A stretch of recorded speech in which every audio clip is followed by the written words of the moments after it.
안녕하세요. 아나운서 이가은입니다. 목포 MBC와 여수 MBC가 공동으로 제작한 다문화 가정을 위한 뉴스 모국어 서비스 다가온 뉴스 시간입니다. 오늘 다가온 뉴스에서는 영화 촬영지를 사후에 어떻게 활용하는지, 그리고 법대생이 된 70대 만학도의 소식 등 다양한 소식 준비했습니다. 함께 만나보시죠.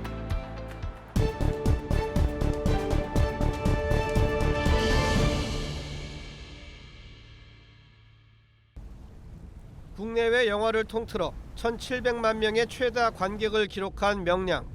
김하민 감독의 이순신 3부작 첫 편으로 후속작인 한산과 노량은 코로나19로 미뤘던 개봉을 앞두고 있습니다.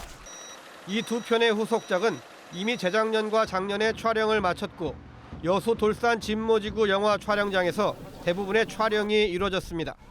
지난 2020년 여수시와 영화사 측이 3년간 두 편의 영화와 한 편의 드라마를 찍기로 업무 협약을 맺은 데 따른 것입니다. 내년 2월 임대 계약 종료를 앞두고 올해는 드라마 7년 전쟁이 촬영될 예정입니다.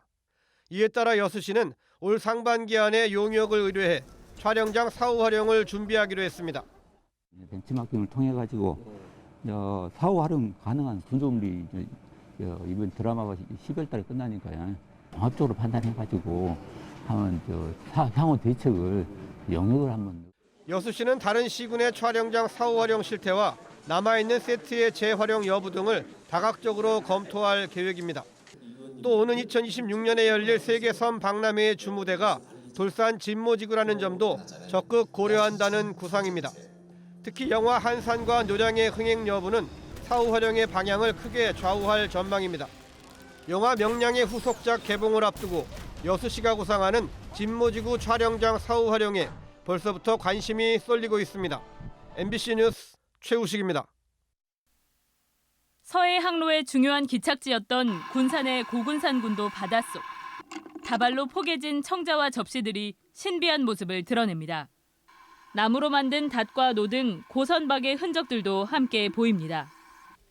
국립해양문화재연구소가 2달여 동안 조사를 벌인 이곳에서는 고려 청자와 백자 등 200점가량의 유물이 발견됐습니다. 고려시대부터 근대에 이르기까지 여러 척의 배가 난파돼 있을 확률이 높습니다. 지난 1976년 신안선 발굴을 시작으로 본격화된 국내 수중 발굴. 현재까지 25개 수중 유적지를 발굴해 12척의 역사 속 난파선과 12만여 점의 유물을 인양했습니다. 당시 목포에 설치됐던 보존처리소는 국립해양문화재연구소로 자리를 잡았고 현재 목포와 태안을 중심으로 보존과 연구, 전시가 이루어지고 있습니다. 발굴에서 인양, 보존까지 10년 이상 소요되는 쉽지 않은 작업이지만 난파선은 대표적인 연구 대상입니다. 과거에는 대량으로 무슨 짐을 나르거나 아니면 곡물을 실어 나를 때 다 해양로를 이용했거든요. 그 해양로를 이용했던 그 흔적들이 지금 바닷속에 다 그대로 남아 있어서 이번 군산 고군산군도 수중에서는 고려와 조선시대 등 다양한 시대의 유물이 한꺼번에 발견됐습니다. 이는 지난 2007년 태안 마도 수중 발굴 이후 처음이어서 학술 연구 등의 귀중한 자료가 될 것으로 보입니다. 탐사 조사를 마무리한 국립해양문화재연구소는 올해부터 정밀 발굴 조사에 나설 예정입니다. MBC 뉴스 김진선입니다. 20여 년 넘게 소를 키우고 있는 77살 최병모 어르신. 글씨를 배우고 싶다는 아내의 말에 6년 전 평생교육시설을 함께 찾아가 학업을 다시 시작했습니다. 왕복 2시간 거리에 있는 교육시설에 하루도 빠짐없이 나가 학구열을 불태웠던 어르신. 최근 목포대학교에서 반가운 소식이 날아왔습니다. 어르신이 그토록 원했던 법학과에 합격했다는 겁니다. 목포대학교 법학과는 물론 지금까지의 입학생 가운데 역대 최고령입니다. 내가 꼭 합격하리라 이 생각을 못했거든요. 근데 어떻게 합격 통지서가 와가지고 참 감개무량하고 너무나 기쁘고. 자식을 키우느라 뒤늦게 60년 만에 다시 펼쳤던 교과서. 고령의 나이에 힘들게 공부를 했던 것을 지켜보았던 아내의 마음은 뭉클합니다. 열심히 노력한 대가가 있구나 그런 생각도 들고 또 혼자 고생하고 그렇게 살아가지고. 어르신이 법학과를 지원했던 것은 자신을 키워주신 할아버지와의 약속 때문입니다. 법조인이 되라던 그 옛날 말씀이 여태껏 가슴에 남아 있었습니다. 귤이 시작했으니까 응? 내 몸이 허락하고 건강이 허락한다 하면 노숙까지 내가 해보고 싶다 이 생각이에요. MBC 뉴스 김한수입니다.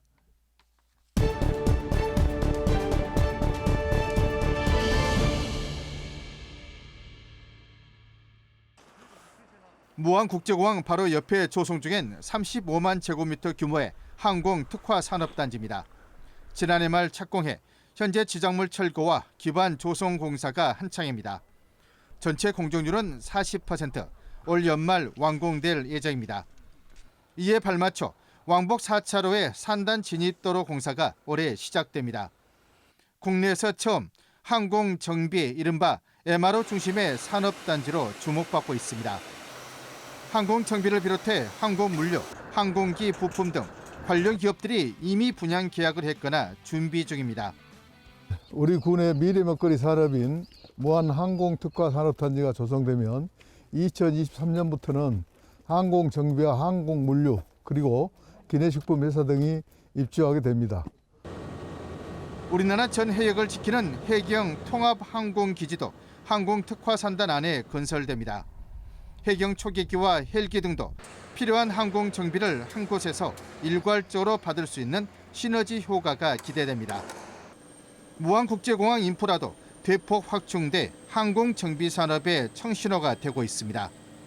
대형 화물기가 뜨고 내릴 수 있도록 활주로가 연장되고 호남 고속철도는 무안공항을 경유하게 됩니다. 소형 항공정비 기술지원센터 건립도 추진 중입니다.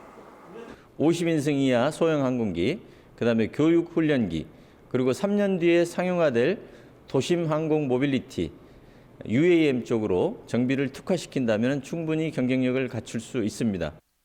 전남도와 무안군은 더 나아가 140만 제곱미터 규모의 항공 국가 산단으로 확대하는 계획도 잡고 있습니다.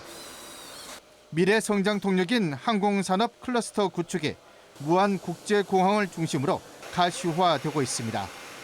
MBC 뉴스 문현철입니다. 매번 어마어마한 시비와 군비를 들여 지어지는 공공시설. 하지만 저조한 이용률에다 억대 적자까지 기록하면서 공공성과 수익성 모두 놓치고 있습니다. 여수 MBC는 공공시설의 현황과 문제점을 짚어보고 해결 방안을 찾아가는 연속 기획을 마련했습니다. 먼저 공공시설의 실태를 확인하기 위해 현장으로 가보겠습니다. 고흥 군민의 건강을 위해 지어진 4,000제곱미터 규모의 파령체육관. 지난 2004년 107억 원을 들여 조성했지만 지난해에는 하루 평균 방문객이 2명에 불과했습니다. 국민들이 와서 체육시설을 이용하는 사람들이 별로 없습니다. 도움이 된다고 볼 수는 없죠. 300m 떨어진 고흥 박지성 공설운동장. 2020년 2억 원의 적자를 기록했고 건립 초창기보다 50% 이상 이용률이 감소했습니다. 하지만 고흥군에서는 지난해 국비 3억 원과 군비 7억 원을 들여 리모델링에 나섰습니다. 박지성 공성운동장은 국민들의 공성 운동장이면서 국민들의 체육공원입니다. 국민들의 편익과 건강을 위해서 2020년이 넘은 시설을 작년에 10억 원 예산을 들여서 리모델링과 보수를 완료하였습니다. 여수 망마 경기장도 사정은 비슷합니다. 2020년 6억 원의 적자를 기록했고 연간 이용 인원도 4천여 명에 그쳤습니다. 공공시설 대부분이 만성 적자와 저조한 이용률을 벗어나지 못하고 있었습니다. 초기 건립비 100억 원 이상이었던 전남 공공시설 39곳을 확인해 봤더니 90% 이상이 적자를 기록하고 있었습니다. 이 공공시설들의 건립비는 8,900억 원에 이릅니다. 더 심각한 건 적자 폭이 매년 커지고 있다는 사실입니다. 지난 2015년 144억 원이었던 적자는 2020년 280억 원으로 5년 만에 2배 가까이 늘었습니다. 전문가들은 적자의 이용자 수까지 줄어들고 있는 공공시설에 대한 근본적인 대책 마련이 시급하다고 지적합니다. 그래도 금전적 수익이 아니라 시민에게 돌아가는 편익이 비용 대비 높아야 할 필요는 있습니다. 매년 공공시설물 성과평가를 제대로 하고 그 내용을 공개하고 또 효율적으로 운영할 방안을 도출할 필요가 있습니다. 상황이 이런데도 전라남도는 올해 또 국비 506억 원을 투입해 공공체육시설을 확충하겠다고 밝혔습니다.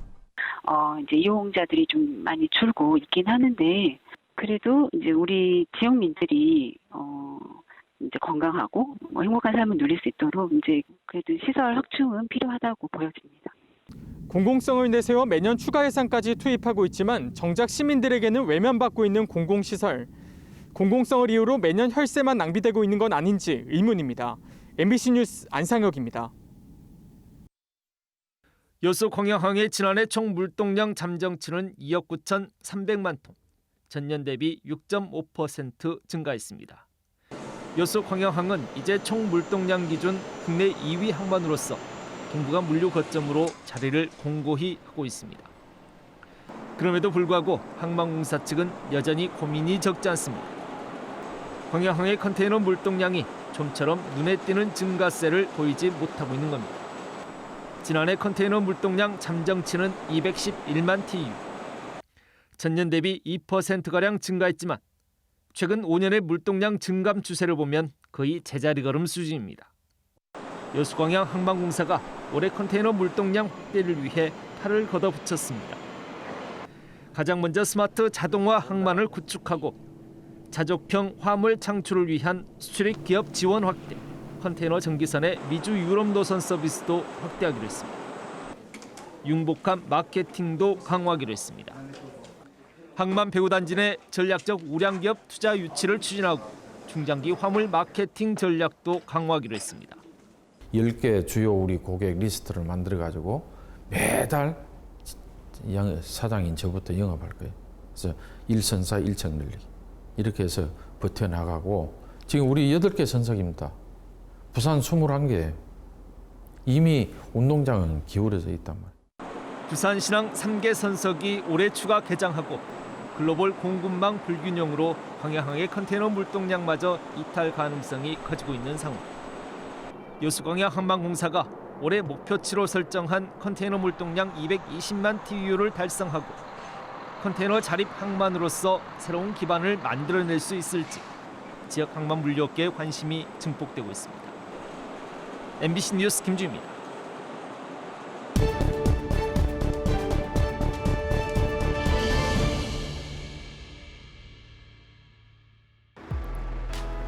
오늘 다가온 뉴스 어떻게 보셨나요?